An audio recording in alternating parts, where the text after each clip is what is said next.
Good to hear we got some feedback. We're not alone out there. Hey, Bird.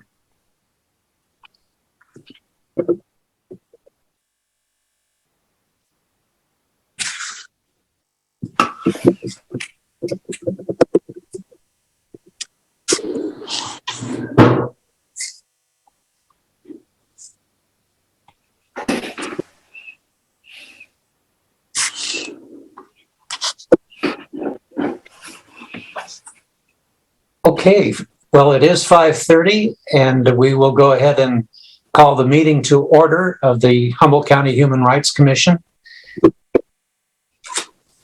We'll start with the land acknowledgement. As we gather today, we acknowledge that Eureka, California is ancestral territory of the Wiyot people. We also honor all indigenous people and territories and sovereign governments that share governance within Humboldt County, California. We gather with respect and gratitude to these indigenous people. We thank and honor the indigenous caretakers of this land who continue to cherish and protect it. Their elders have instructed the young to consider the 7 generations ahead as they continue to protect the rights of the land and all people who live on it. We encourage all to align and follow the lead of local indigenous communities as they steward the land and protect all of its natural resources. And we'll pause for a moment of silence.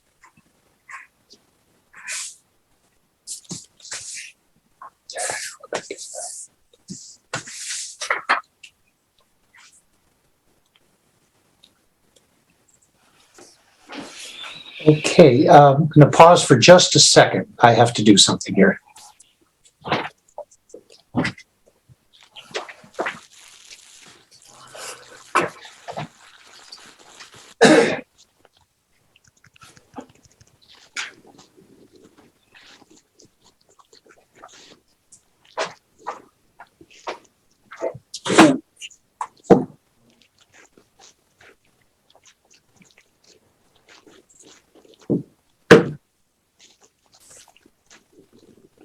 Sorry for that. Recording in progress. Sorry for that interruption.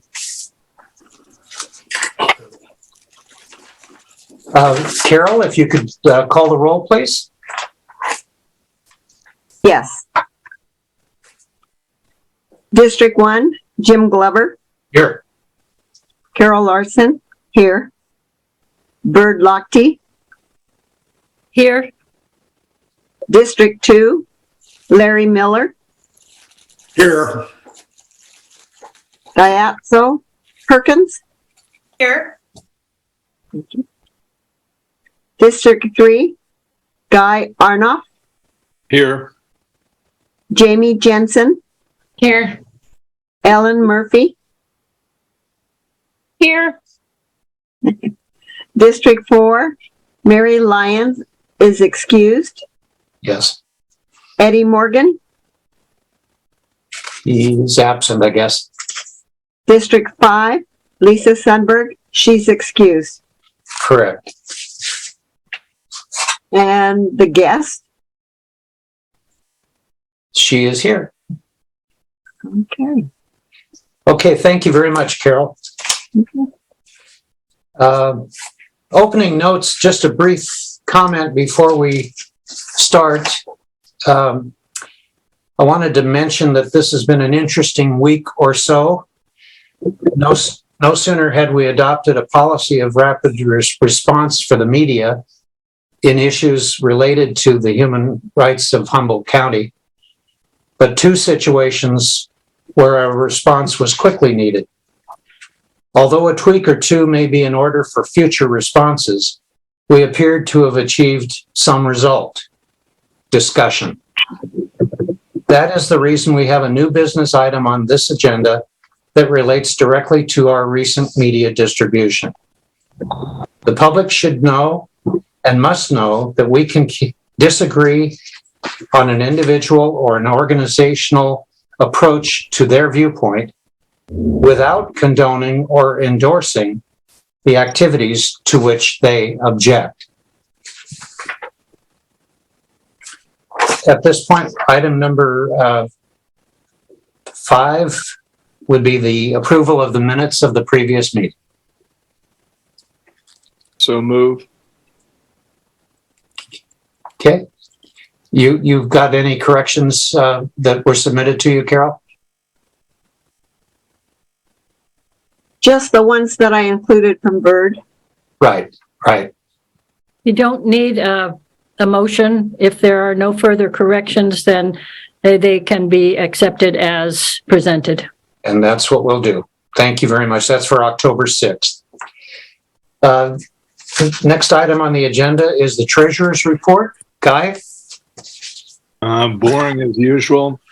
Our balance hasn't changed. I think in 3 or 4 months, we're still at 476.90. So other than that, very quiet as far as the treasurer report. Other than the news, I guess, that I just got that, again, we may be finally getting some support from the Board of Supervisors officially, I guess, starting this week. So that's good news. Yeah, and I have scanned and sent that billing to you, so you have it. Yeah, I have it. Okay, great. Any questions for the treasurer? Okay. The next item on our agenda is a guest speaker. It is Cherie Gordon, the Vice President of Administrative Affairs at Cal Poly Humboldt. She's agreed to discuss the expansion of the campus and with an emphasis on the potential effects on housing and homelessness, if to some degree, not only in Arcata, but in the general area. So I'd like to welcome Cherie Gordon to our meeting. Thank you. Hey, you're welcome. And good afternoon, and I guess almost evening here for everyone. It's just want to thank you for the invitation. And every time I come into a space, I never take for granted people understanding our journey and how we got to where we are today.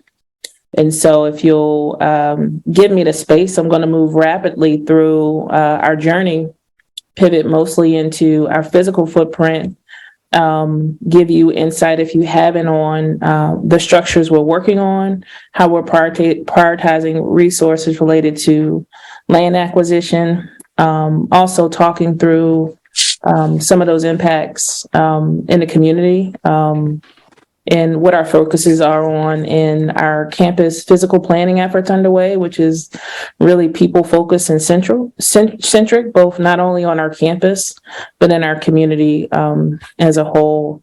We have a hand here, so I don't know if that needs to be raised before I get started. I was just noticing, we don't, no, please go ahead with your comments. If there are questions of the guest speaker, we can ask those at the conclusion of her presentation. Okay, awesome. Then I'll go ahead and I'll get started here, and let me share screen.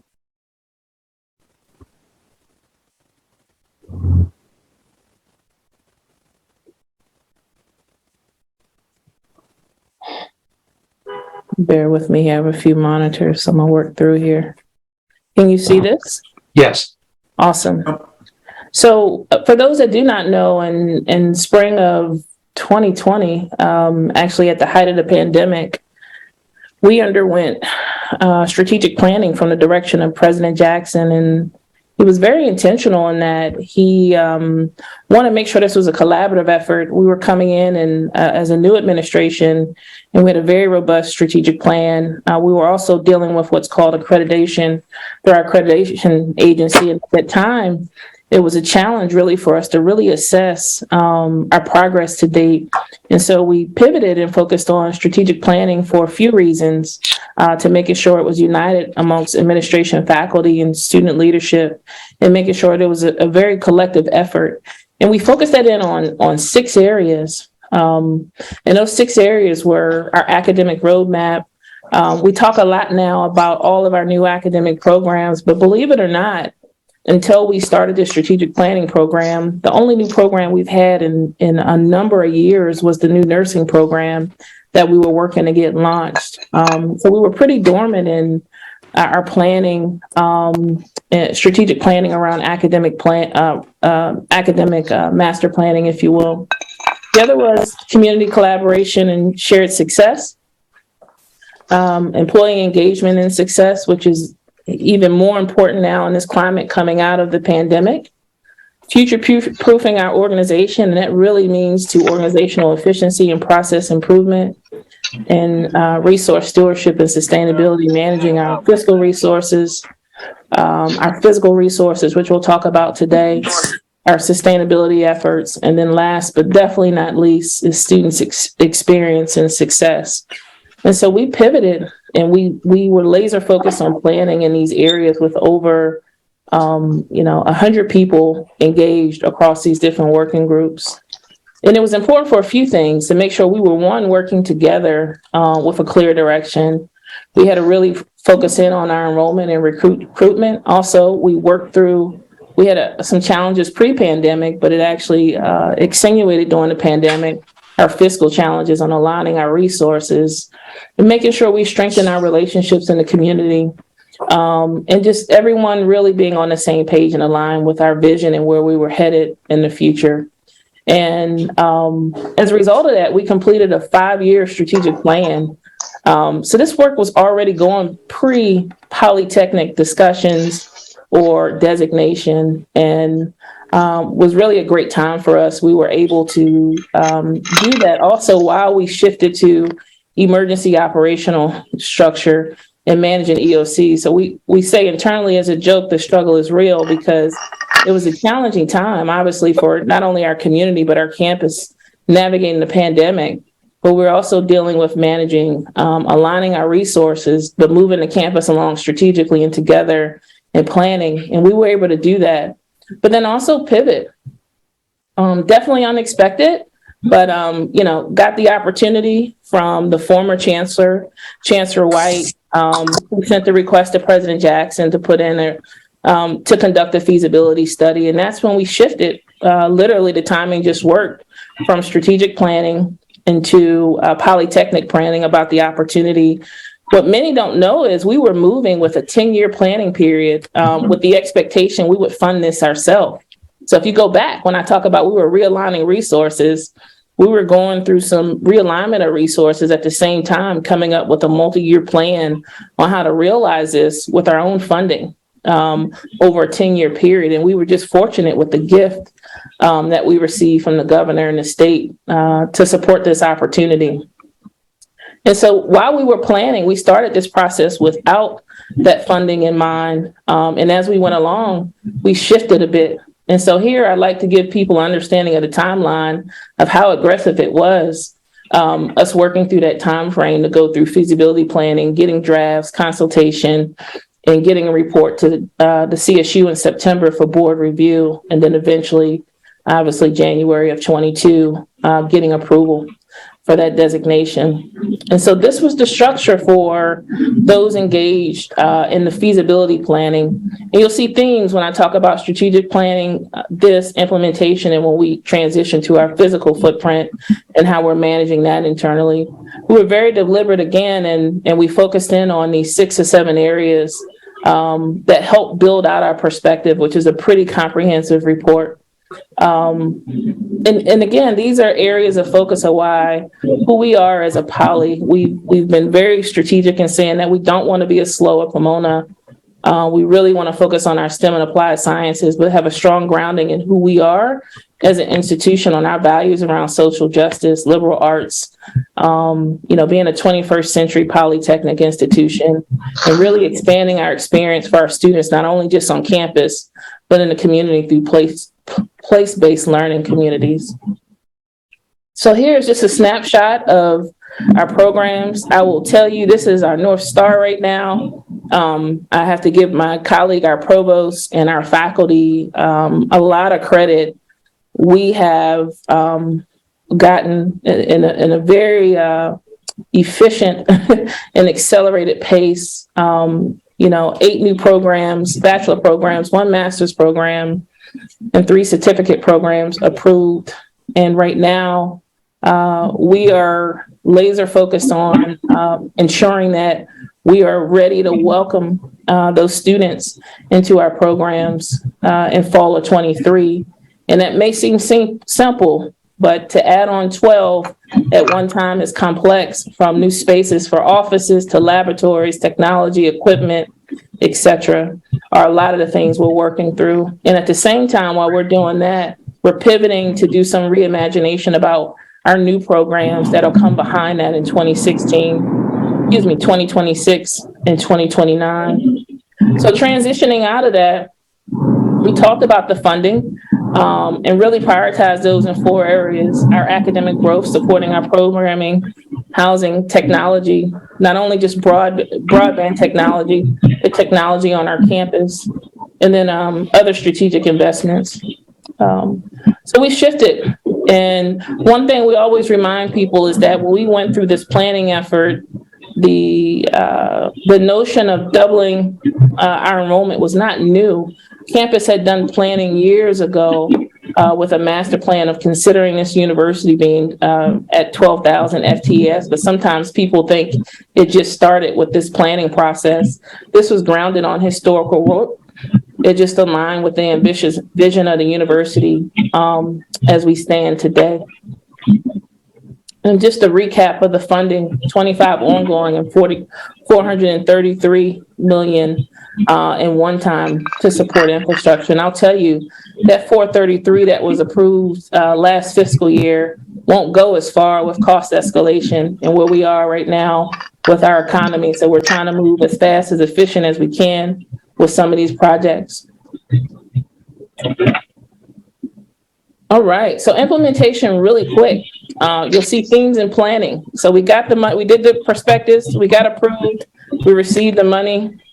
Now we're in a phase of making it happen. I talked a little bit about that with the academic programs, but we also have other working groups that are charged with establishing priorities and ensuring we can implement this successfully. And it is our new programs. It's the wraparound services for our students. It is the actual development, design, and readiness of our facilities.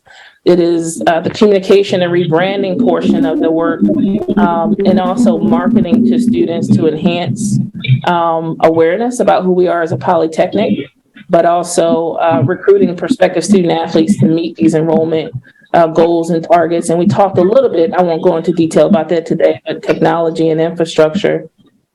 And so I'll shift now to our facilities working group, because this body, and not alone, is really focused in on our housing portfolio. And so right now we're working on Craftsman's Mall, engineering technology, our sustainability microgrid, Eureka Marine Facility, strategic property and development, and what we call Team Domino. There's a lot of details that fall within this that this group is working on to ensure that we can execute effectively around this planning.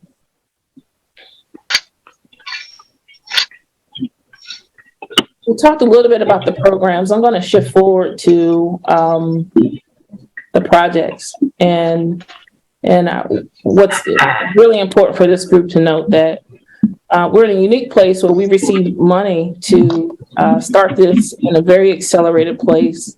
But one thing we are starting is a 2-year comprehensive campus physical planning effort that we launched in September. And this is multifaceted planning effort. And what I'm going to do is put in a link to the website. Give me 1 minute here so you have it. And what it'll do is give you an example of, give you an understanding of what it's about and what it's focused on. And you may say, Cherie, why is this important today? Let's see if I can find the chat here with my multiple screens. I may have to do it when I stop screen. You may say, why is it important? Because it's not just about our physical footprint on the campus, but also making sure it's people first and centered, and listening to our campus community, our community as a whole that surrounds us, about physical makeup and what those impacts are across our entire community. And so the schedule of that, give me one second here. It's like this, I lost it here. I'll share briefly. Again, I talked about we launched in 2022 and we plan to conclude that process in 24 months. So we're very early stages of engagement with focus groups, hosting forums. We'll do several others throughout the fall and the spring, and then also partner and doing some survey work too. This right here just highlights the cost of the programs. I gave you our initiatives. I gave you a snapshot of that already, kind of high level of the funding, but this breaks down the funding a little more of what we received and what we project the cost to be.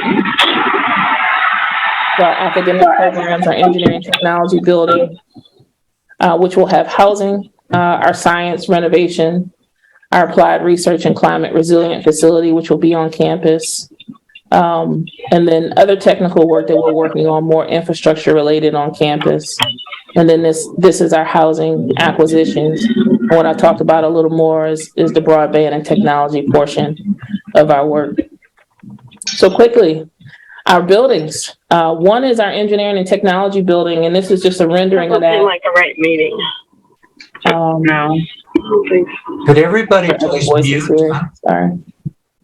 So this is B Street. If you're familiar with campus, if you came in from College Creek, if you came in off of 14th Street and that first exit into campus where the soccer fields are, that's coming straight down on the left is our student business services building. This is where our engineering and technology building would be. And so that would house our academic programs. We would have 250 beds in that building. And right now, we're expected to begin that construction in spring and complete in January 26. So what you'll see is in 25, 26, we'll have a lot of buildings coming up and online during that period. The second piece is our sustainability and microgrid lab, which is expected to start construction next fall and to be concluded in the summer of 25. And this is really complementary to our existing SHOTS lab that's on campus next to that. This is the science building we talked about that we would be renovating on campus, and a significant renovation for us to enhance that academic and student experience. And then obviously this is our Coral C, where we'll be making some investments into the research vessel to support our academic mission. This is the one we often hear a lot about, is our Craftsman's Mall project. Right now we're slated to have approximately 950 beds. We will begin construction in the spring. There are some procedural things internally. We have to go before the board in January for the CSU, and then shortly thereafter, we hope to begin work on that project. This is critical to address some of our student housing needs right now. One of the great things of this investment, it's allowed us to invest a number of significant resources to our students, to promoting to prospective students. And so our numbers right now for applicants for fall of 23 is up significantly. Now we still need to confirm and get those students registered, but our numbers are almost double as it stands to date. So this is just a south look at a different approach and look at the Craftsman Student Hall facility, which would not only have dorms, we would have a cafe, not just for our students, but for the community, and meeting space as well, and offices and laundry for our students. And here's a look from the north where you have an open common or walking area as well. And then I would say the last project on the list is our housing, health, and dining facility, which would be on campus, approximately 650 beds. This will give us an opportunity to expand our health center and the services we provide to our students, and centralized dining for our students as well. This is later. We expect to begin that in summer of 25 with a delivery in 27, our last project. And so I just wanted to pause and I'll stop screen really quick and talk through a few items. I'll tell you as a campus, some of our, can you hear me okay? Yes. Okay, let me try to link this as well. Maybe I just can't see the chat here. Maybe it's just my, I may not have access to the chat. So I apologize. I'll make sure I'll email those if that's okay, guys. Sure, I'll that'd be email those links, just to talk through briefly. That's not in the presentation is it's a few critical priorities for us. And this is working in tandem with our community partners in this planning, which is underway at all levels. We recognize the impacts of this, not only for us as a campus from an infrastructure standpoint, but our community. And it's grounded in ensuring that we can provide basic needs to our students, whether it's food, housing, and more we're learning as we're looking at retention data from our students is finding ways to ensure we create a sense of belonging. And what we do know, that won't happen in a silo. That has to happen collectively with work and structures we have in place already around Equity Arcata and other initiatives. Our continued commitment to our tribal communities. President Jackson, for those that don't know, has created a position in his office, a special assistant for tribal and community relations, who's laser focused on engaging our tribes and our planning and our work. So I'll just pause there. That's a lot of information, but definitely not all. It's a short time frame, but I thought I'd go back, talk a little bit about where we are with projects, and give a snapshot on some of the initiatives underway that may not be reflected here. And again, this is very high level, not all inclusive. Sure. Well, thank you very much for that presentation. I have one question, but then we'll open it up to the commissioners. And I do see a hand from the public that may have a question as well. My question I'm impressed with the amount of student housing that's going to be built and provided. Has there been a conscious effort to address housing in general in Arcata, especially where it might create more homeless situations? Has there been any discussion of that? Well, we're staying close with Dave Loya and Karen on planning with the Gateway Plan and really looking at the data and impacts on housing of not only the needs from our students, but from a workforce perspective too, and ensuring it's affordable. One thing we've learned from the data we've looked at from prior years, even when campus was enrolled at its highest in 2015, 2016, is that the university was at its high with enrollment and there was housing in the community for our students. But what we're seeing is obviously post-pandemic, a larger influx of individuals in, and our numbers haven't grown, and the market being very limited right now. And so we're also focused on being partners in exploring creative solutions to workforce housing that's affordable as well. So it's just not laser focused on student housing, but workforce housing. But in short, we're working in tandem with the city manager and Dave as they progress through gateway planning. Okay, thank you. Commissioners, are there, Larry? Yeah, I was curious as to what the impact of the conversion to the polytechnic situation is for the other disciplines at the university, social sciences, teaching credential programs, things like that. Is there any impact on those programs? No, we see it as complementary. One thing I didn't go into, if you see one of the working groups was in strategic enrollment management growth. And that was actually led by our Dean of the College of Professional Studies, which is not in our College of Resource, our CRNS. But that was led, it was a collective effort focused on enrollment growth for all of our programs, not just the poly specific and new programs. And so the next phase of that, which we started, is developing a robust strategic enrollment plan to ensure that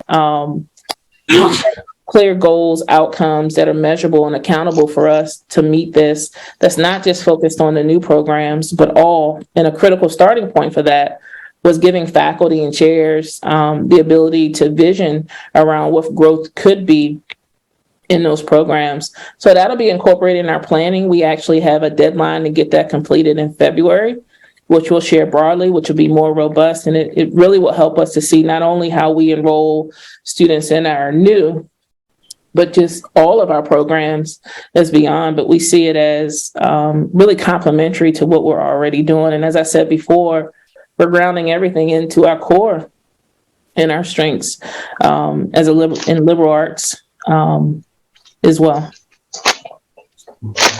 Other commissioners with questions? I'm not seeing any hands raised. Lost Coast Populist, do you have your hand in the air? Is that for a question for the guest? Can't hear you.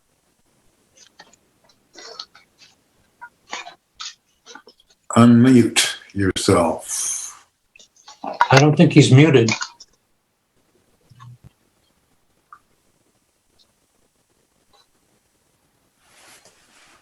Turn up your volume. Well, we'll come back to you in a moment if you regain your sound. Any other questions for the guest? Bert. Excuse me. I just wonder how are you working with the city of Eureka? Of Arcata.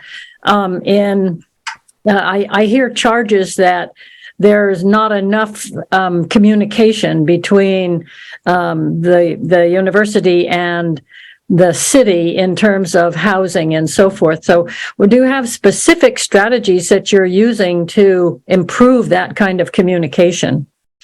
Yeah, I would say I think an opportunity for us is to meet before the council. That's one thing we haven't done.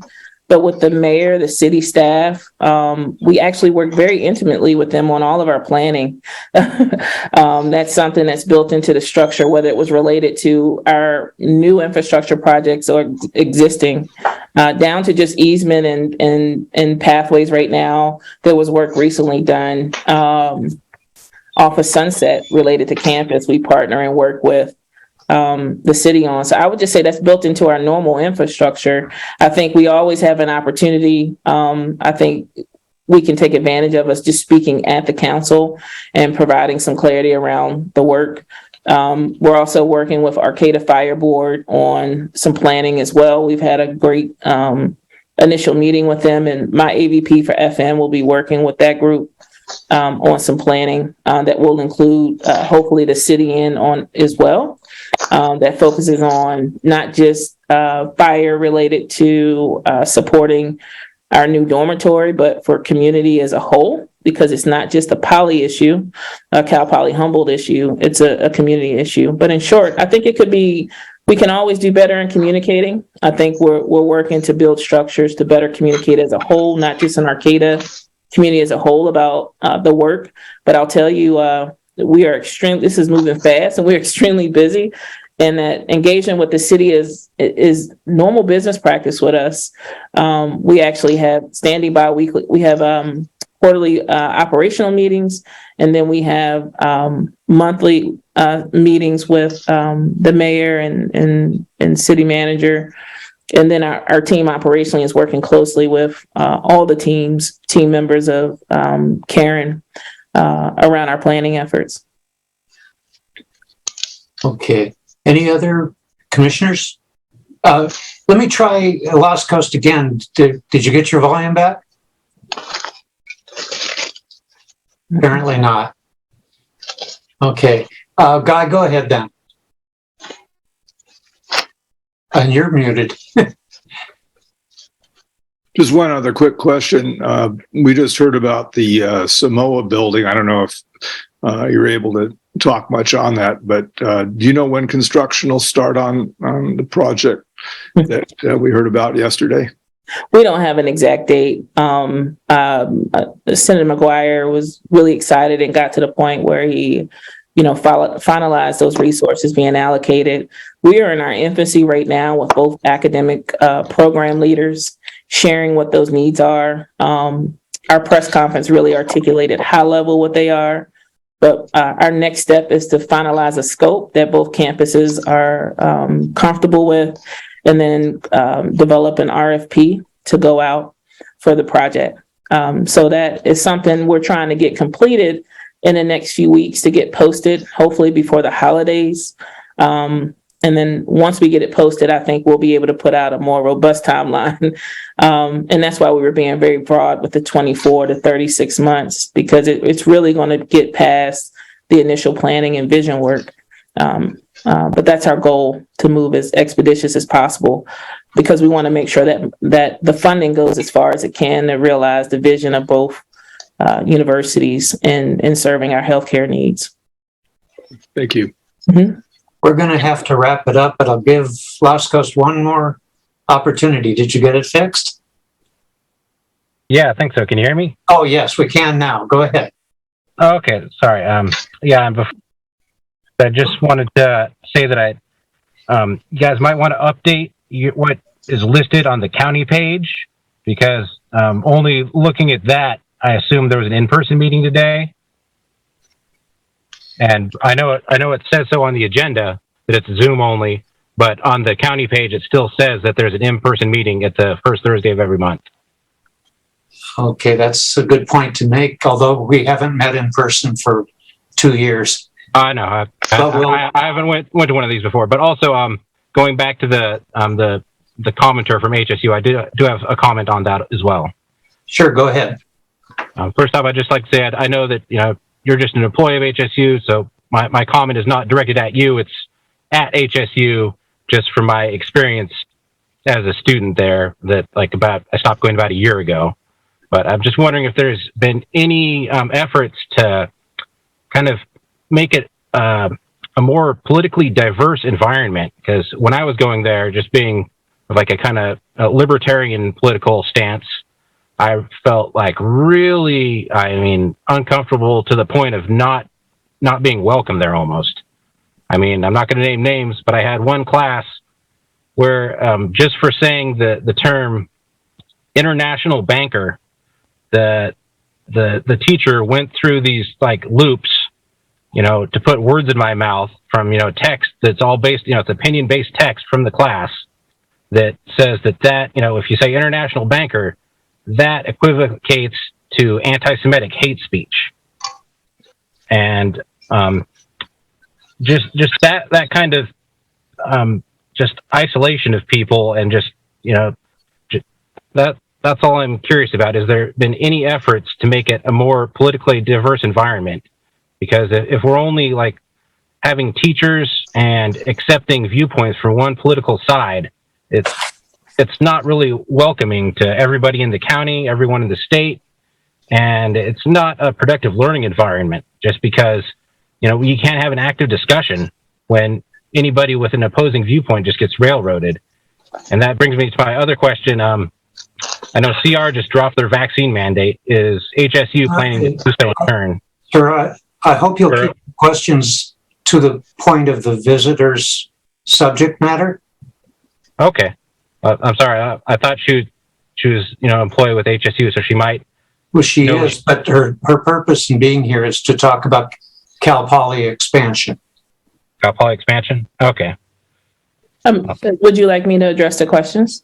Make an effort? If you can. That's like I say, I know you're not responsible for any of that. I am responsible for vaccination. Emergency operations is in my wheelhouse. Well, not okay. So yeah, but just to educate you, vaccinations is policy is driven by the CSU right now. The California State University vaccination policy still stands, and so our vaccination policy for our workforce and students is still in place, and we're adhering to that for all new students and employees. As for, your comments about your experience, I'm sorry to hear that. I will say that we're laser focused on a sense of belonging for all and diversity, equity, inclusion. And that's grounded in a few ways of the provost doubling down on training with our faculty in concert with our AVP for diversity, equity, and inclusion. It's also grounded into our commitment on diversifying our workforce at all levels, so we have more diverse perspectives within our institution, whether it's faculty or students. So I would say yes, and that's a continued effort for our campus. Our goal is to make sure that no matter where anyone is from, that you're welcomed. And I will tell you, yesterday with an exercise we did with the group around our campus physical planning, was very intentional. And I'll just give you an example, since you asked, and we're doing this with our students on the quad as well. It's really about a series of 6 questions of asking students about where they're from, who they're raised, what they like to do, where they live, etc.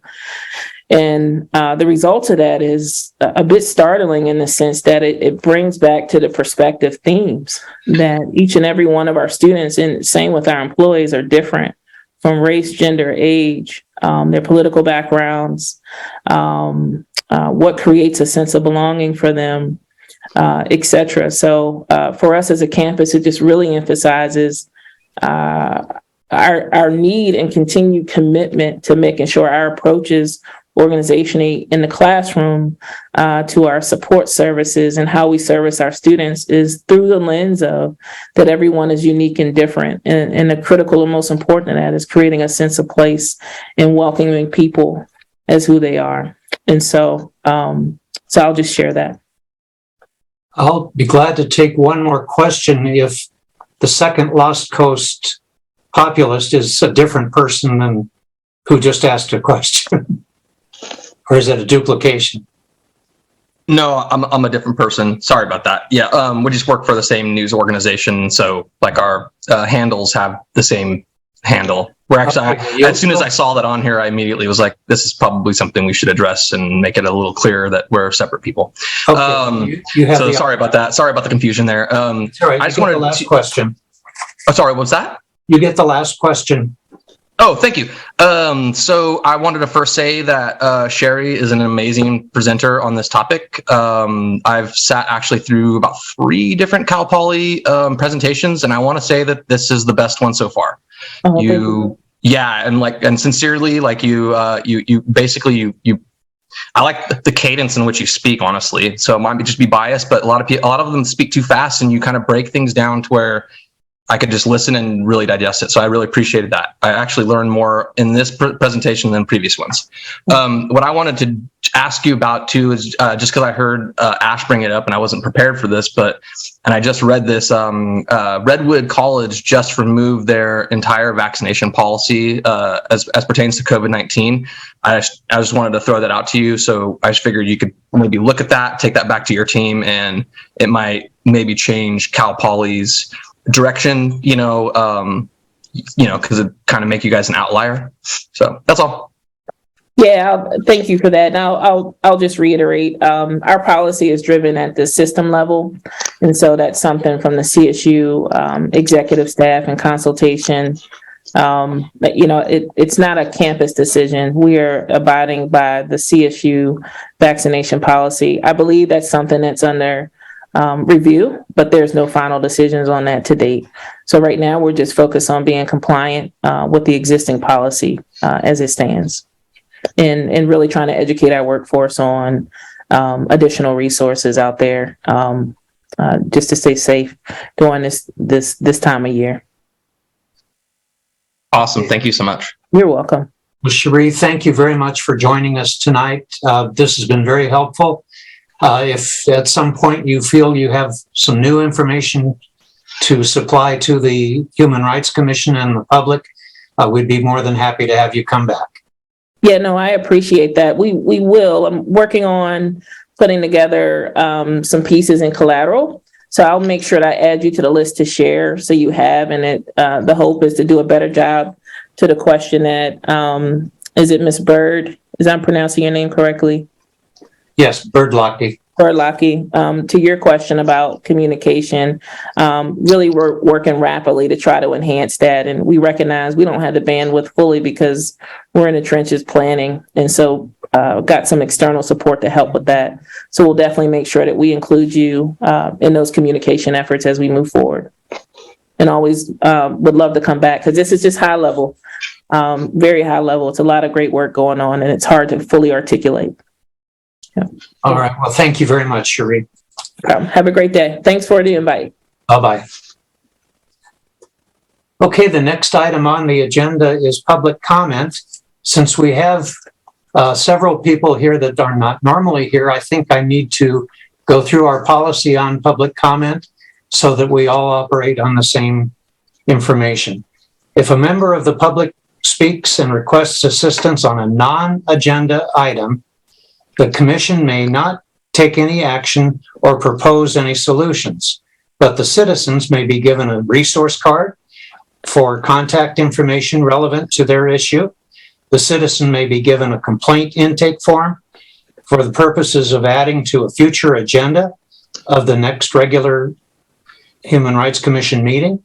And finally, an individual commissioner may speak to the citizen apart from the meeting and recommend steps that they might take.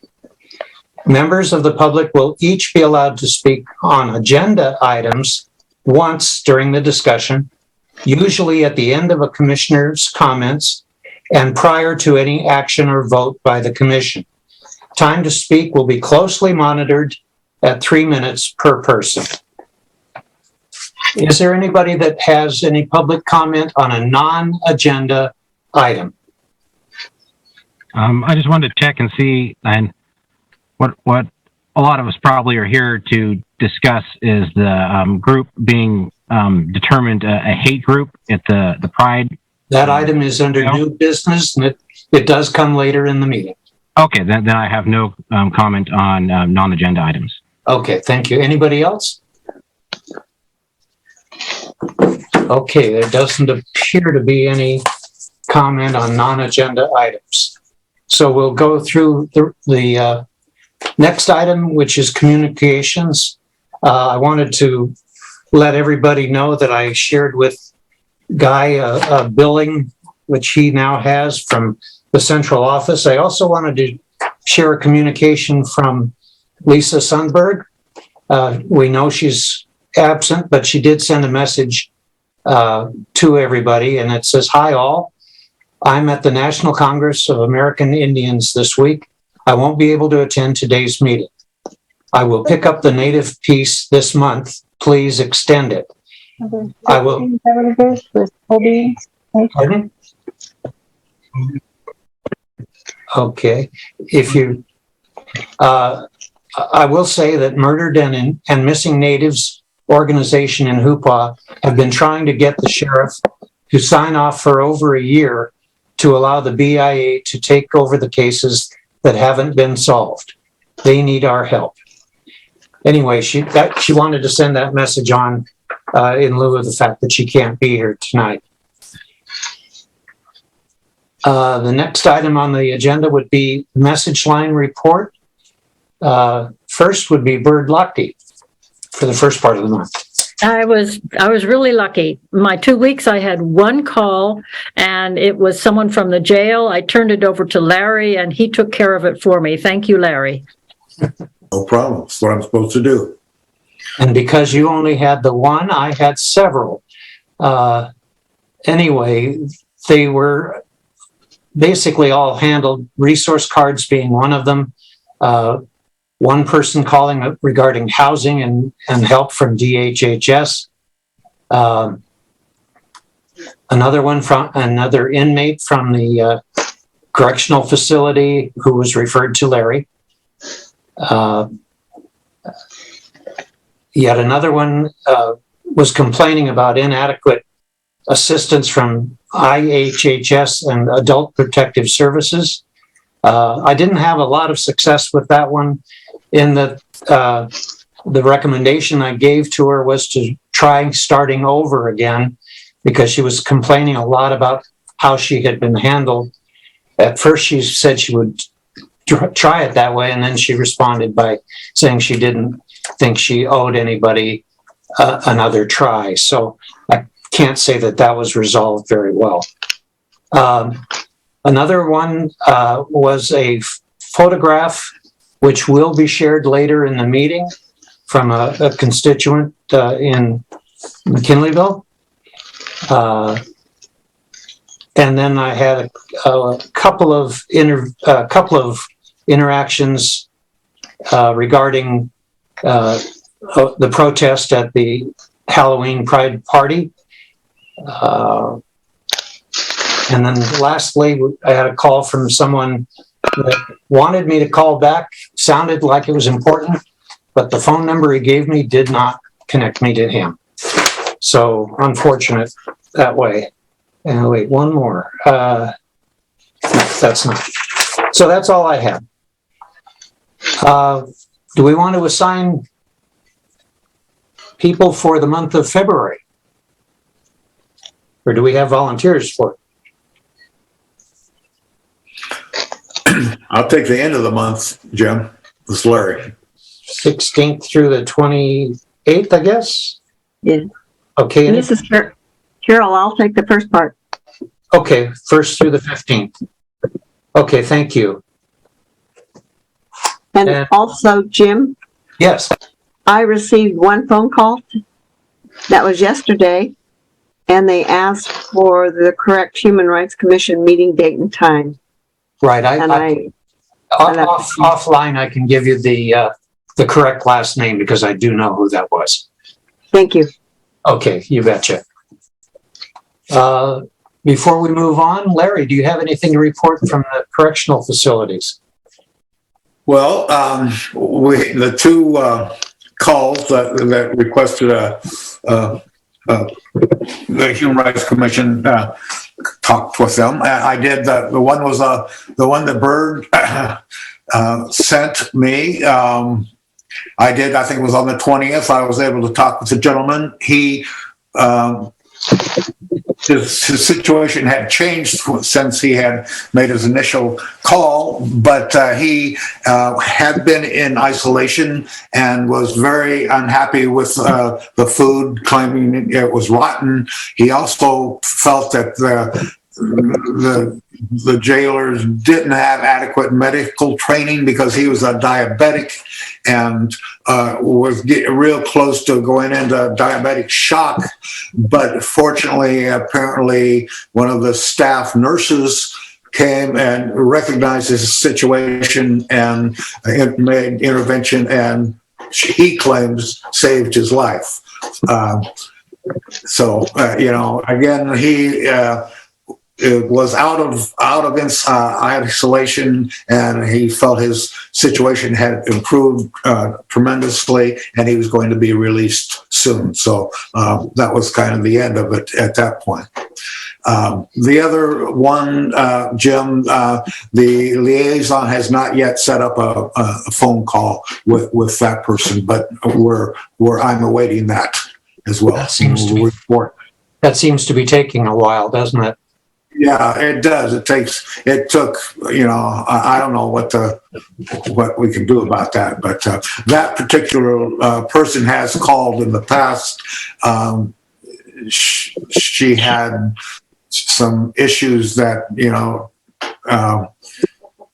I don't know, I need to go into, but she may be proving difficult in terms of getting something set up. But I'm still on it, and I will speak with the liaison here to find out why we haven't had that set up yet. But other than that, it's been pretty quiet.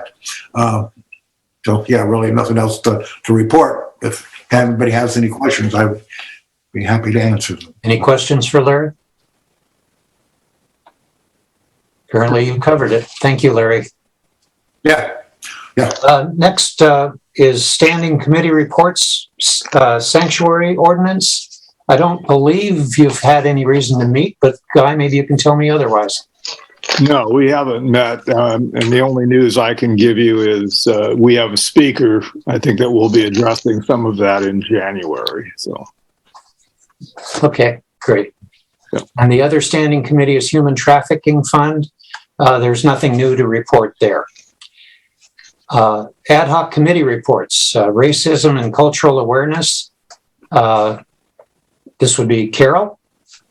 Okay. So I sent Jim a link to President Biden's proclamation, Yes, I have it. and it begins with, during National Native American Heritage Month, we celebrate Indigenous peoples past and present and rededicate ourselves to honoring tribal sovereignty, promoting tribal self-determination, and upholding the United States' solemn trust and treaty responsibilities to tribal nations. So in essence, that is the message for the proclamation. I do want to mention that I had sent out the earlier information that you provided to the news media. I haven't seen anything posted, so maybe we'll send this out as well. How's that sound? That would be great. Also, the local tribes, they have their recognition of Native American Heritage Month. So I haven't heard if there's anything public for anybody. Okay, well, if there is, let us know. Okay, thank you, Carol. Next item is homelessness, behavioral health. Guy? Well, again, we haven't met, and the only thing I can really report that's new on that, I just mentioned to you last night, the city of Eureka approved a multi-plan to deal with homelessness. I haven't had a chance to review it, so I'm hoping to do that and then bring it to our attention at the next meeting and maybe address any concerns we might have with their plan.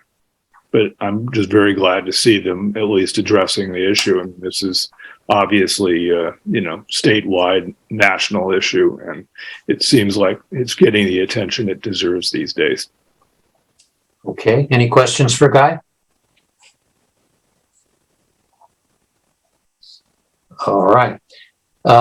Next item on the agenda is survey results and policies with Ellen. Hi. Hello. Hi. So we met a couple days ago with the committee regarding that.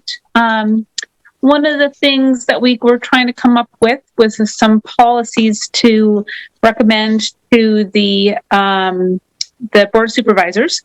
And that has to do with the junior commission and perhaps having the Board of Supervisors help when and if we need to make any changes to how they set up the commission itself and what formalize that relationship of what that will look like in the future. That will probably be coming as we go along. So I'm hoping that we'll be able to work on that in the future. And also I was also hoping perhaps we could put together, and I'll be more than happy to, of course, help with this, is put together an article for publishing with the final results from the survey. I'm hoping to talk with media and see if they'd be willing to publish anything. That would be my hope at any rate, and the final report is ready, and perhaps that can go up on the commission's website as well. And we also kind of in our committee meeting, we also kind of talked more generally about possible recommendations that we could be making to the Board of Supervisors as well. And that would include, one of the specific ones we talked about is communication with the more rural areas of Humboldt County.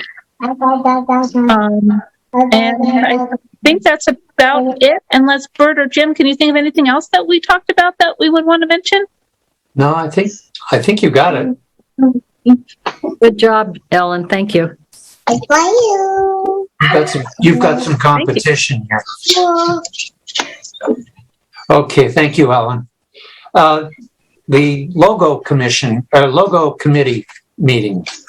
What can you tell us about? We don't have much new to report. For some reason, we haven't been getting very many submissions. Jim printed more posters and I've been hanging posters, and it sounds like the last meeting you guys were going to distribute some posters to hang. I have been promoting on social media, and I invite everyone else to share it on social media as well. And hopefully we'll get some more submissions. And I do have more of the posters if anybody has a place where they think they might put those. Larry. Karen, could you mute Karen? Jim, I got a question. Yeah, okay, go ahead, Larry. First of all, I just distributed 4 of the posters in Blue Lake and McKinleyville, and those are excellent posters. I'm really quite impressed with you. I don't know exactly how they got put together, but they are excellent, and so I would like a half a dozen more to distribute. I really encourage the other commissioners to get out there and put them up on supermarket billboards or whatever.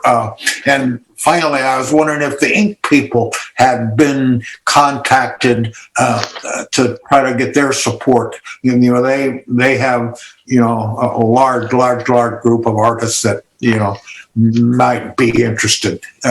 That's not a bad idea. I hadn't thought of them. I did contact them in the very beginning, and I think that they were transitioning with directors at that point. No one got back to me, but I have shared it with them on Facebook. So I can contact them again as well. Great. Why don't you give that a try? So that would be worthwhile. And then my daughter's high school, Southwark High School, my daughter is taking a graphic design course, and they're doing it in her class, not knowing that, I was participating in it. So I think that's really cool. So hopefully we get more submissions soon.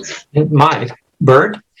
I was just going to ask if you had taken posters to all the high schools. I haven't up north. I've been super, super busy, but I have down in Southern Humboldt. Thank you. Anyway, anybody that might need those posters, please feel free to contact me. Jim, get me 6. Send me 6 again, and I'll stop by McKinleyville High School and give them one. So I'll take care of that one. Thank you. All right. Okay, the next item is the Indigenous Peoples report, but I've given you the update in the letter from Lisa, so we can pass by that one. The last ad hoc committee report is Junior Human Rights Commission with Jamie. Yeah, thank you. I think I hear a future junior rights commissioner on here. So we did meet on November 1st. The committee met briefly to review a draft application that I'd like to share with you all tonight, if it's okay for me to share the screen, and just get some initial feedback and ask if anyone wants to look at it more deeply and kind of provide more feedback on that. We discussed meeting with some troop leaders for the Girl Scouts, working with older Girl Scouts. And so I did actually meet with them just before this meeting tonight, and Bird joined in as well. So that was a really great conversation, and it created the opportunity, looking at as we're coming into this planning and development year, recruiting some girls, older girls, high school level girls from the local Girl Scouts troops to help with the development so that it does remain true to being a youth-led initiative. So we'll be continuing to meet with them. One of the things that came out of that conversation that I'd also like feedback or some thoughts on, if you have any, the people that I talked to, the leaders that I talked to, had suggested that we hold an event on January 29th, an all-day kind of experiential event with a group of girls, which they would help co-plan, and then I could potentially work with our social work program at Cal Poly Humboldt and the Student Association and the social work program to see about facilitation, to help, one, engage the girls in the idea of coming to Cal Poly as a possibility for their future, but also to better understand the context of human rights within the local context of Humboldt County. So, yeah, I guess there's like those two things that we're working on. So January 29th, a potential event, the girls would be eligible to earn an ambassador advocacy badge, which apparently is a very high stakes badge, important badge for older Girl Scouts to earn, where they learn about human rights, they discuss human rights issues that are important to them, and develop some advocacy ideas around how they might engage with that issue moving forward. So I guess I'll start with that. Any thoughts about that part of the plan as a way of kind of recruiting some local youth to help with the development and the planning of the commission? Sounds excellent to me. Any other thoughts or questions? I have one for the January event. Would our commission members be a part of that, or? Yeah, absolutely. Anybody who'd be willing or welcome to do that. I definitely will be soliciting feedback around, especially in support around the beginning presentation and overview of local human rights issues. That would be wonderful to have some participation. If you can provide us with the contact information and the link, that would be very helpful. Yep. All right. And then the second thing that I wanted to do is quickly, if it's okay, show you the draft, which you should be able to see now, commission application. This is modeled after Sonoma County's application.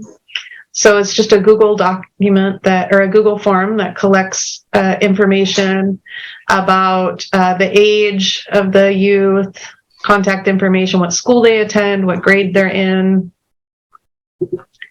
And then it goes into asking about why they're interested in the Human Rights Commission. So this is the part that I'm curious about, and I'm happy to email this text out so people can think about it a little more deeply. But as a definition, providing a definition and context for kids who are looking at this about what human rights are, I kind of just took this and adapted it a little bit from the internet. So it may be as a plagiarism issue, but human rights are basic rights that belong to all of us simply because we are human. They embody key values in our society, such as fairness, dignity, equality, and respect.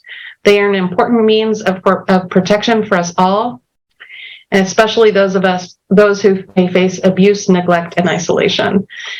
So the intention of that is just to give the kids a little bit of context on that. So, and then asking these deeper questions about why they might want to be part of the mission. So that looks good. Yep. Yeah. Looks good. Okay. And then thank you. And then just a little bit more about them to help us get to know them a little more. What other activities are they in? What are their strengths, and what do they like to do in their free time? And then finally, at the end, what district do they live in? And I provide them with a district map so that they could know that. And then ask them if they would be willing to commit the time and anything else. And then they can submit that to us. Well, thank you for putting that together. That looks really good. So if there's anyone who wants to maybe look at it closer, I'm happy to email it out and you can look at it and provide feedback, or if you're all good with it, then. Well, why don't you share it at the Human Rights Commission email address? Okay. I can turn around and share it with everybody. Great. I'll do I have that. a question. Was there a reason why freshmen weren't included on that? Well, only because we thought it would be hard to recruit. But actually, after my conversation just tonight with the Girl Scout leaders, they were talking about how 8th graders are really actively involved. And I kind of was actually questioning that myself. So the only reason was because we didn't know how we would reach them if we were reaching people through in time, because elections will happen in spring for the following fall. So we didn't know how we would reach those 8th graders. Yeah. Now I'm a little more inspired to think about it. Maybe it's something you can add on down the road in a year or so after you've got it established. Yeah. Yeah, they thought that too. They had that feedback too. Okay. That's good. All right, other questions for Jamie? Okay, thank you, Jamie. Absolutely. Next item is unfinished business.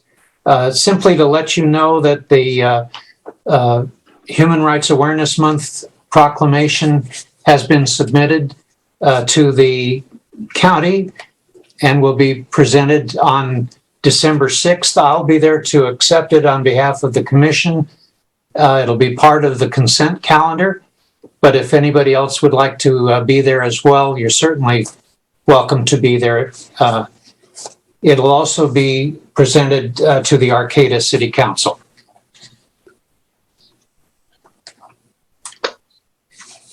Okay, next item. This is new business, and there's no particular plan here except that I'd like the commission to make whatever comments they have first, and then the public comment can follow that with a strict adherence to 1 3-minute question and or presentation. But this has to do with the first rapid response that was issued by the commission. We didn't expect to have to provide one so soon, but it turned out that we did. I'm assuming everybody has read it. I shared it with everybody. So you know what we're talking about. I was also, in relation to, before I wrote this, I was invited to attend the KZZT radio program, which was also videotaped for Access Humboldt. And I was asked to be a panelist on that program. And I did. I was kind of a last minute add-on, but that is where I learned basically what I shared in the letter. First, commissioners, any comments or questions or discussions?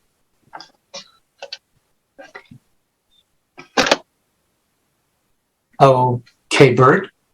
I just want to know, I wonder if we need to look again at that rapid response and perhaps put something in there about violence.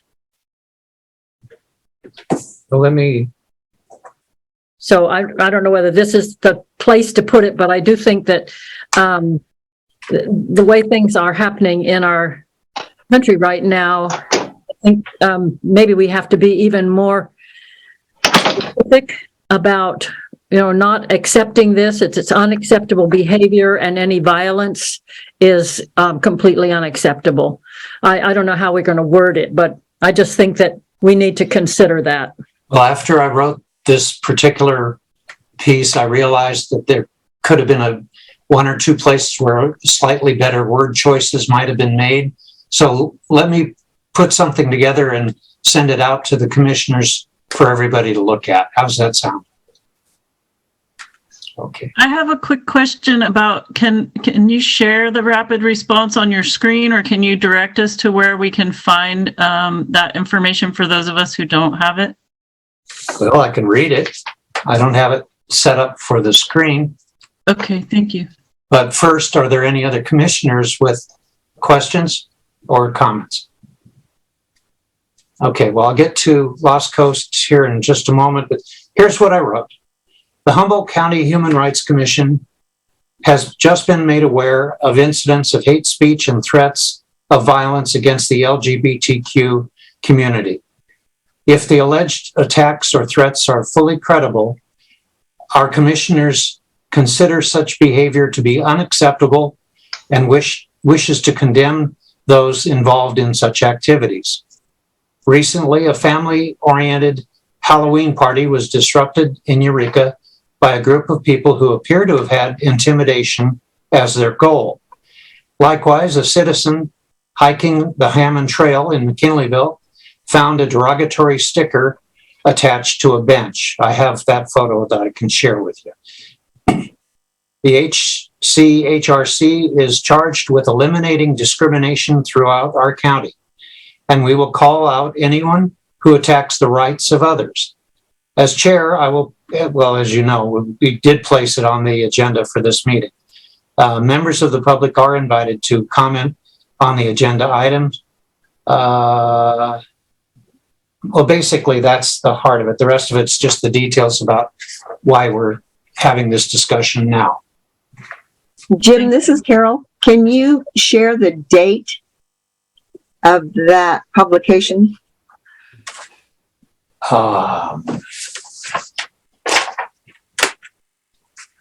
It looks like Friday, October 28th. That sounds about right, because the Access Humboldt presentation was Thursday, so this was the next day.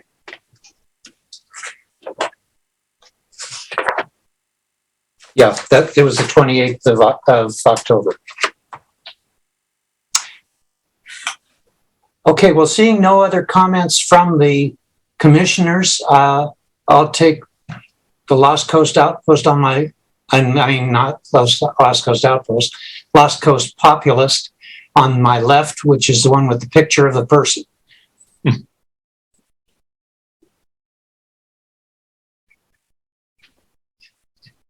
And we've lost your volume again. I believe that's Ash, he said. We're not hearing you, Ash. Well, until we get your volume back, we'll go to the second Lost Coast Populist with the logo. Thanks. Yeah, my name's Donnie Creekmore, and I just wanted to kind of jump on here. Firstly, about this report, I've got video footage of the entire event, like unedited, uncut from start to finish. I can provide video evidence to show you that it was the protesters who were sitting peacefully, and it was they who were intimidated. It was they who were accosted. It was attendees from the actual event that threw the first blows, and it was attendees from the event that actually drew the first blood. Okay. The protesters were sitting on a park bench, and they were just holding flags when I arrived, and they were there for about 15 minutes before I went in to film the underage, all-age drag show, which was what sparked them coming. They don't care about LGBTQ. I have a gay niece. She comes and sleeps with her. She brings her girlfriend to my house and stays with us multiple times a year. I love her like she's my own child. And that's not what this is about. This is about having an underage drag show where there was toddlers walking about aimlessly without their parents. Meanwhile, there were scantily clad males or females dressed in their choice costume de jour of risque, and all the while collecting dollar bills as cash tips in front of the children. I see that as kind of dancing a high wire act over indecent exposure laws, as well as sexual child endangerment laws. And I found it incredibly appalling. It was no surprise to me after experiencing the event that the people were trying very, very much so to keep me from recording it. I completely understand why now that I have the video footage. And, beyond that, I have a friend here who actually is a drag show. She's a drag star. And I just wanted her to have respect for them and admire them so much. Other than put on makeup and jump on the floor and writhe around and do sexual things on stage. I have absolutely no idea why you would want that to influence your child. Would you want a stripper or a porn star to influence your child? It makes no sense at all. A drag queen performs in a nightclub for adults. There is a lot of filth that goes on, a lot of sexual stuff that goes on. And backstage, there's a lot of nudity, sex,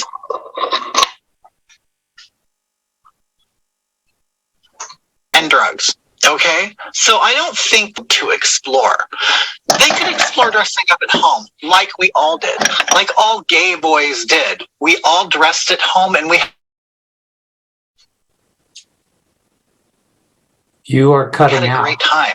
We had a great those things like that. But to actually get them involved in drag is extremely, extremely irresponsible on your part. And I understand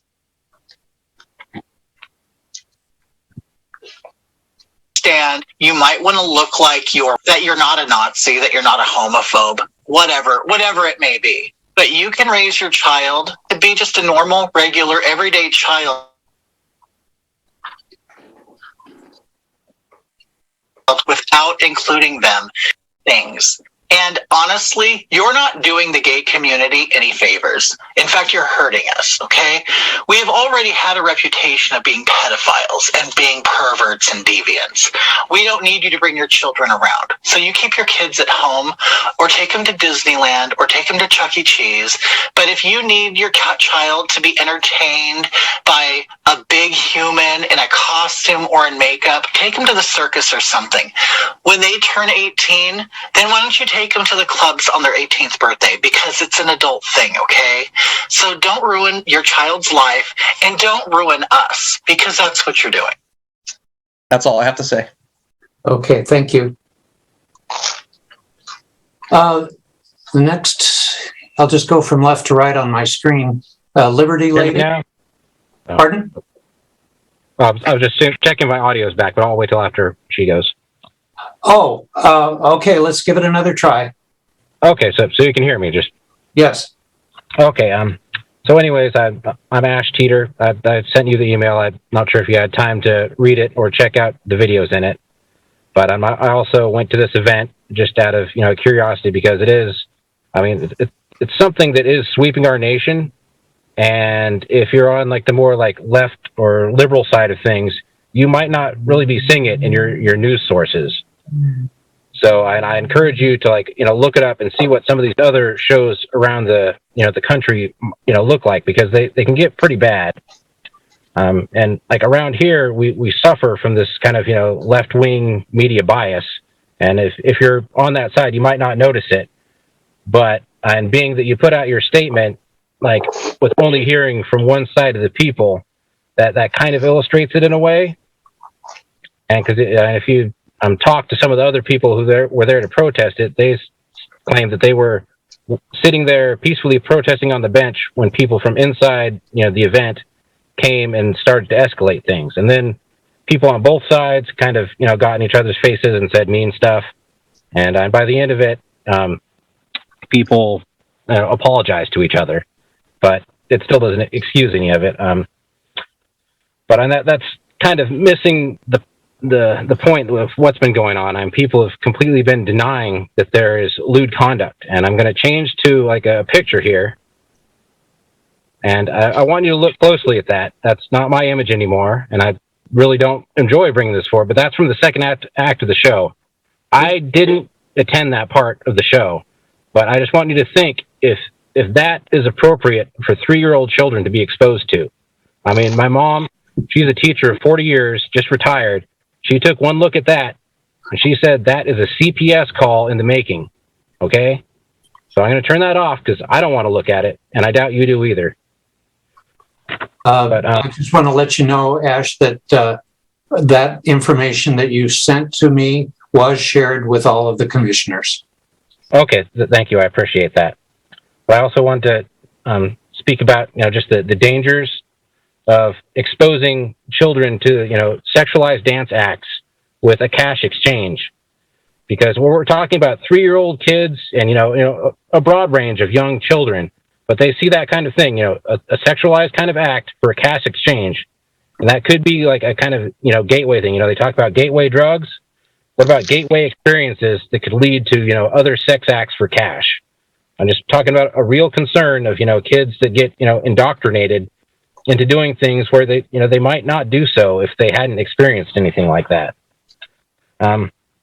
Also, I'd just like to say that, I'd much rather be home right now with my family. I have a 3-year-old daughter, and the only reason I'm out here doing this is because I'm concerned of what this might look like in 5 years if it goes unchecked. Because these things always tend to escalate, okay? If it's this year, then maybe it'll just be a little more risque next year. 10 years down the road, there might be, topless nudity or, 15 years bottomless nudity. I just really want people to consider, where this is leading, because this is just a new thing around here. And what will this look like in 5, 10, 20 years? What will our kids be exposed to? And that's all I have to say. Thank you. Thank you. Next person would be Liberty Lady. Go ahead. Hi. I'm also here just to say that that patriots in this community, the people who protested, do not have a problem with the LGBTQ plus community. We love our fellow man. I am Liberty Lady. I have over 20,000 followers on Twitter. I promote liberty as a human right. That is why people follow me. I'm here because I am concerned, like Donnie and like Ash, that our children are being over-sexualized by liberal propaganda. And I'm also a parent. I have a 10-year-old boy, and I don't care who you want to love. I want you to love who you want to love. I want you to be free to love who you want to love. But you don't need to put your body parts in kids' faces. That's not acceptable. We still have to live to a moral standard, okay? So we love our gay community. I want to say on the record, gay people are not pedophiles. Gay people are not perverts. But people who flash their genitalia at children are. That's all I have to say. Thank you. Logan, I believe you were next, and then Sarah. Hi, thank you. My name's Logan. I just wanted to share my thoughts regarding this. I'm really glad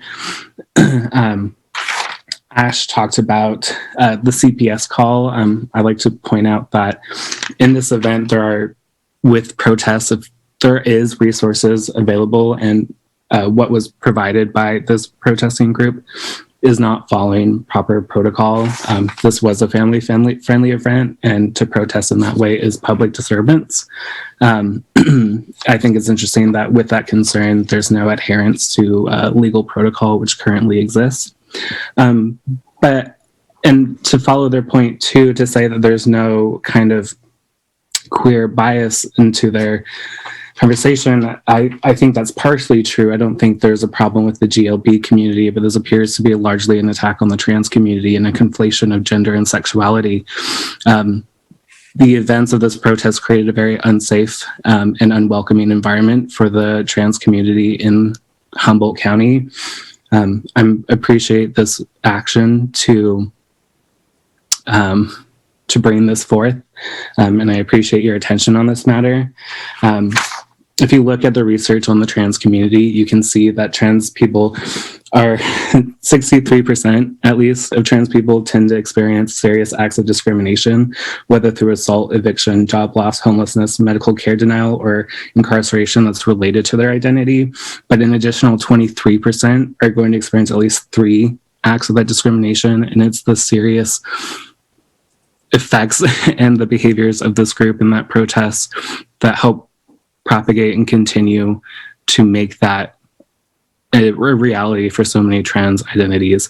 And things like this require swift attention. And so I invite you to investigate and to look on it, because I think if you were to look at the full picture, you'll really see who is the real harm inducers in this situation. Thank you so much for your time. I really appreciate it, and for hearing us. And Thank you. I brought the one photo that I have up to share while he was talking. So just this was the park bench on the Hammond Trail. I don't need to leave it up, but I just wanted everybody to see it. The next person would be Sarah. Disgusting. What? I said that sticker is disgusting, and that is not what patriots in this community represent. I agree. Sarah, you're next, and then Christina. Karen, you might want to mute. I've asked her a couple of times.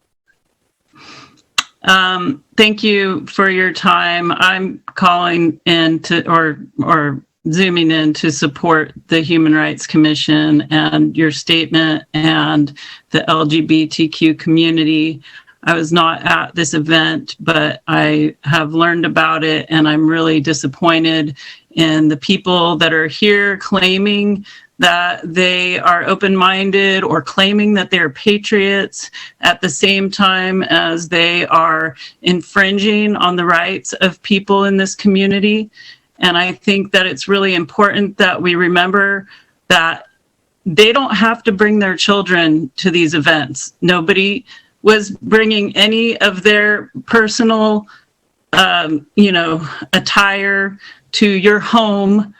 And if you don't think that this is appropriate for your children, that is entirely understandable. But if you're a patriot in a free country, you should not be determining or trying to determine other people's choice of clothing. Now, one of the previous commenters brought up that, something about dressing like you're in a circus or bringing your children to a circus. I think that's kind of a good analogy, even though they were using it in the opposite way. There are plenty of performers in circuses who wear very little clothing and do all kinds of interesting things. And that's your choice if you want to bring your children to that or not. But I think people who are claiming to not be discriminatory and yet are speaking out against a community that is not doing any harm to their children should really look at themselves a little more closely. Thank you. Thank you. Christina? Hi there. Can you hear me? Yes. Yes. Awesome. Thank you. Thank you so much for this opportunity to speak, as tardy as it is. My name is Christina Gers. I am a former energy first responder here in Humboldt County, and I was also there at the event as a protester. And I would like to point out that anybody who was not there at the event is at best speculating, which is not legal or lawful in a court of law. So I would just consider that of anybody who is speaking, in favor of the situation or against the situation, who was not there because it was speculation. I was there, and I can tell you, I can confirm what I witnessed. And I got there a little bit late when I rolled up in my truck with my husband and my dog. The protesters were out front, well out towards the left front of the property, and they were practically on the sidewalk sitting near a bench. They weren't harming anybody. They weren't talking to anybody. They were just standing there with flags. By the time I parked my truck and approached the Jefferson Center at that area where the protesters were, there was a line of people from the event that had left their own event to confront the people in front that were holding the flags. So we were definitely descended upon. And I can tell you that definitions from my technical experience as a federally regulated employee are very valuable in moments where there is confusion. The definition of hate speech, which is what we were accused of, the protesters who had every right to be there to express our freedom of speech and our discontent with the situation. The definition of hate speech, which is what the Human Rights Commission accused these protesters of doing and slandered and defamed every single person that was there in protest without contacting or even trying to get a hold of any of us. The definition of hate speech is it's a noun. It's an intention to offend, insult, intimidate, or threaten an individual or group based on a trait or attribute such as sexual orientation, religion, color, gender, or disability. I would point to the key words there is the intention, as with any law, is very important. The intention here is to offend, insult, intimidate, or threaten. I can tell you that after of my 20 years of experience in situational awareness, it is my job as a first responder in any situation, any emergent situation, to identify the hazard. I was there as a victim of sexual abuse, of sexual grooming. I was groomed at a young age, from the age of 7 years old to the age of 12. I can tell you that I never, my PTSD that was started at the age of 9, never got in the way of me having a long and fruitful career in the energy industry. I was a woman of renown, a tradesperson, and very well respected when I came into Humboldt County. Christina? And no, I'm going to tell my story because Everybody has 3 minutes, and yours is well exceeded. Of course it has. You know, I get cut off every single time. I'm going to tell you right now, I was a victim of hate speech in Costco in Eureka, California 2 years ago, and the Human Rights Commission never contacted me. They never put out a rapid response. There's definitely bias. You're definitely favoring the situation. And I'm just telling you right now, I'm recording everything that's being said, and you are not within the law. This is not by definition hate speech. The fact that you defamed and slandered us already in the news, that you're calling us haters. I raised a trans kid. I raised a kid that was dealing with these issues. I got her through. If they really are interested in supporting trans kids, why aren't they taking them fishing? Why aren't they taking them out? Why aren't they addressing them individually? Why does it have to be a sex show? You can maybe have a perception that it was not sexually, but I'm telling you, as a sexual victim of domestic violence and sexual grooming, it absolutely is triggering me. And that is why I stood up in that because somebody of expertise needs to speak to this, because I'm hearing a lot of empty, hollow words coming from people that are calling me a hater, and that is absolutely the most insulting and vile thing you can call me, especially after everything this county has put me through.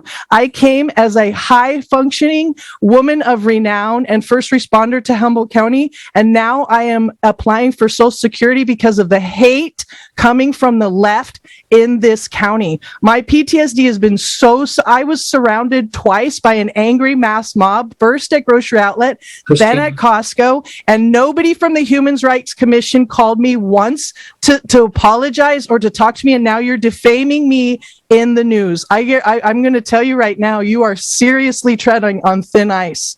Seriously treading on thin ice, because I already have enough. I already have enough evidence to take Humboldt County to town. Just letting you. Thank you very much, Christina. Just a reminder, the limit, which we did go over there, is 3 minutes per speaker. The next speaker is Jill Lutger. I'm not sure how to pronounce the last name. Hi, thank you so much. I would like to speak about this drag show, and I would like to let it be known on the record, the Human Rights Commission has not once mentioned that this was about a drag show. The media has lied to the point that they fabricated the attack from the wrong side. And the evidence is already there to prove all of this silliness that's going on. Because I want to tell you all something, by law and definition, there is a thing called sexual behaviors.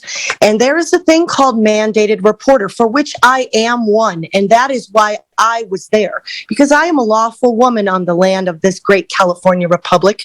And they are trying to slander us and say that we hate. That is not true. We are a nation of laws. This was an unlawful incident that occurred, and it is a disgrace that you keep not mentioning drag show. You guys are gaslighting us. We have a First Amendment right to stand peacefully. We were attacked. I was assaulted.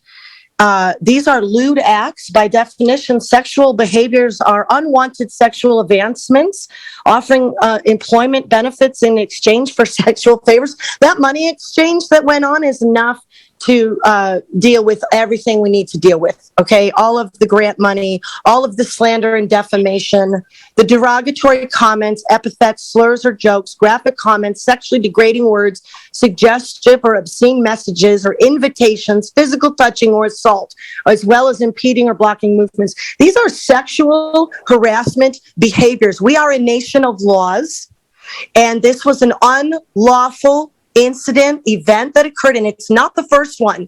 Cooperation Humboldt put one on for the Latino community at Giantoli.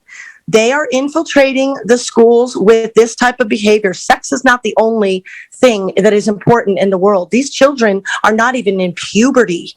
This is really egregious. The lies and the omission of words, I just couldn't sit and let you guys do this. I was assaulted. I have record of that. You are all defaming good people, and you will all be held accountable. Thank you for letting me speak. Thank you for being here. Just a reminder, the reason we put this on the agenda is so that both sides could have the opportunity to address the issue. I appreciate that. You're welcome. Next. You'll send us an email. Pardon? No, must not have been serious. The next speaker is James. You have 3 minutes, sir.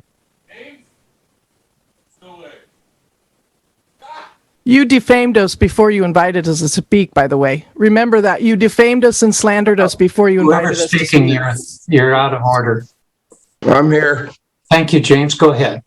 Thanks for letting me speak. I appreciate it, sir. My name's James Graham. I was one of the peaceful protesters sitting on the bench when Leslie Costalino sent those people out there to attack us and get in our faces. She sent one after another. My friend and I were the first ones there, and they ganged up on him and forced him off a bench, or tried to scoot him off the bench, like 5 or 6 of them trying to scoot him off the bench. Nobody hates gay people. I support the LGBTQ community as long as they stay away from children. The first guy that approached me, which I have a video of the whole thing and it's narrated as it unfolds, was Leslie Costalino sending them people after us. And then the first person that approached me took a picture of me, and that's the picture that's on Losco's outhouse. Fraudulent slander is what it is. Nobody was there to hurt anybody. Nobody got hurt except Deanna, which was done by one of those people at the Pride event. And I'd like to mention that they were showing their lingerie. They were doing satanic dances. A little 3-year-old ran out of there scared. His mother brought him back in. They were selling portraits of Satan and worshiping Satan openly. The Sisters of Perpetual Indulgence were.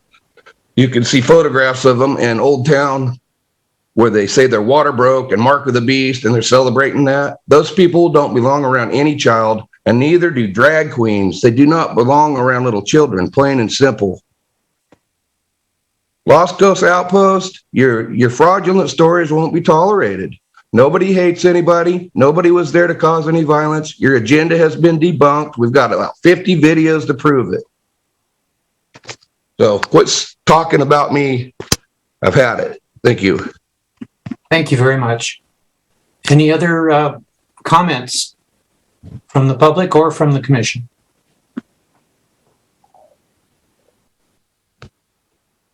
Bird. I've heard a lot of concern that we as a commission did not know all of the facts when we had our rapid response.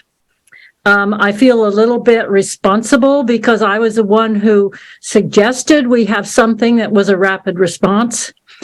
And I have learned a lot tonight about how we need to respond rapidly, but with all the facts. And I think it's something that we're going to need to talk about again at the commission.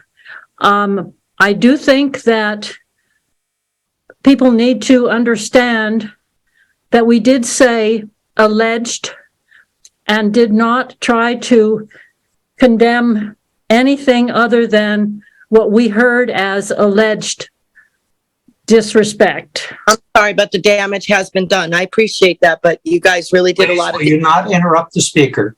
I'm sorry, I'm really tired of the free speech snuffing, but okay, I'll try. Thank you. Try harder. Okay. Anyway, I do think that everyone needs to back up just a little bit, including the commission. And we need to be sure that we have, that we learn from this and that we have what is an even better response if we are going to have a rapid response. We wanted to do this because we have a meeting once a month, and sometimes we felt as though we were not able to respond to something at a time when it should have been responded to. Obviously, this needed response because look at the response we have gotten at our meeting, for which I am very grateful for everybody who came and gave us their opinion about what has happened. So thank you, and I say that this needs to be on our agenda again, Jim, so we maybe back to the committee to produce something for the commission to look at again. I think we need to say that we learned something and that we are going to be even better. Thank you. Consider a formal apology. And I was going to offer to the committee, if you would, I would love to come and meet you all and present to you the entirety of my video footage, go over it with you and point out the specific things that we've discussed today so that you can have the brass tacks and absolutely know beyond a shadow of a doubt, the things that you've heard from these people is the absolute truth. And so this is something I would offer to you. tips@lostcoastpopulist.com is the email. And I'll send you some emails after this, just so you guys, it's real easy and convenient for you. We would like for you to correct your your messaging on this to reflect the facts and the truth. And I will definitely help you in any way, shape, or form to do that. We don't meet in person, at least not at the present time, but I think we could arrange some way for us all to view the recording that you have, and we do appreciate that. Awesome. I really appreciate you guys. And honestly, everything that Mrs. Lochtai, I don't know if I'm saying Lochtai, Bird, everything you said, it was really, really nice that you took it all in, and to hear your response was very, very nice. I just want to say tip of my hat to you for the respect. Yes, thank you. Thank you. Okay. This is Carol. Carol, go ahead. I too, I think we all as commissioners take the responsibility of what was published. At the time it was reviewed, we were looking at it from the perspective of saying a rapid response. And I do believe we have learned that we need to take both sides before responding. And from this learning, I know that words matter. And as the commission, I believe we will be looking at those words to make sure that, that we are responding in a way that is understandable, that we really do want to speak up for the rights of the people. Thank you, Carol. Bird? One more comment that our rapid response was designed to say that we do not condone any violence or disrespect to anyone. We were not trying to take sides in any way. Unfortunately, I think what we tried to do was it was not perfect, obviously, and maybe misunderstood. We were not siding with any group. We were not trying to side with any group. We were trying to say that alleged misconduct or disrespect or violence of any sort was unacceptable. And I think that's what we need to focus on, that we will not condone any disrespect or violence. Not that we're trying to take sides or look at one event from one side or the other. Thank you. Go ahead, Ellen. Do you have a? Oh, okay. Are there any other comments from? There's 3 hands in the air, but I think all of you have spoken, unless somebody's trying to speak again. I was just trying to say a real quick thank you to Birdie and to all of you for hearing us tonight. I really appreciate it. I do hope you guys realize there's been a lot of damage done for us on our side. And I do have a little concern about the mayor threatening that what we've done by standing up for our First Amendment right is unacceptable. And I'm glad you're going to continue having conversations like that, because I find the law is what we all could be on the same page with. And I do hope that is your goal too. Thank you for letting me speak. Jill, it definitely is our goal. And if we fell shy of that, it was not intentional. Our intentions were to protect people. And like Bird said, that's all people. So, all right, any other comments or questions before we adjourn? Bird? Be sure that we have our agenda items for December. I added the rapid response to it. Was there any other agenda item that we needed to make sure was on next month's agenda?